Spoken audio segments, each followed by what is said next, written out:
The yeas are 75, the nays are 22. The motion is agreed to.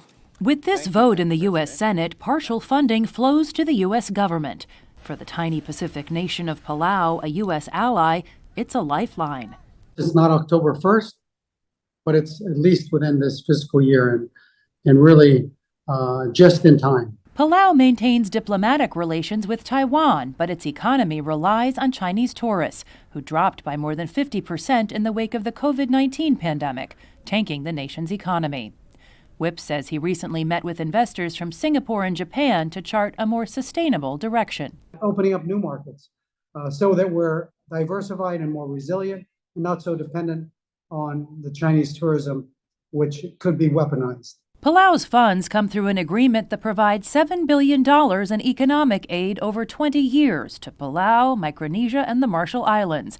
In exchange, the U.S. gets exclusive access to a broad swath of the Pacific and the right to turn others away, including China. Simply having the freedom of navigation through this area of the Pacific is really critical. And if we lose that, we also lose direct access to our allies in the Philippines and Australia.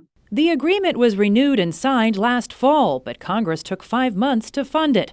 The delay raised doubts about Washington's commitment to the Pacific, warned Marshall Islands President Hilda Hine. Our nation has been a steadfast ally of the United States, but that should not be taken for granted.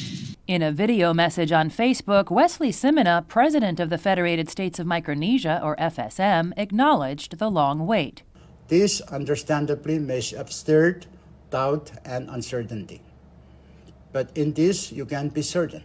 At the end of the day, the FSM and the U.S. reached an agreement on an outcome that I am confident will benefit both our nations. It's an agreement, these leaders say, that provides new motivation to deepen economic and security cooperation in a part of the world that's critical to American security.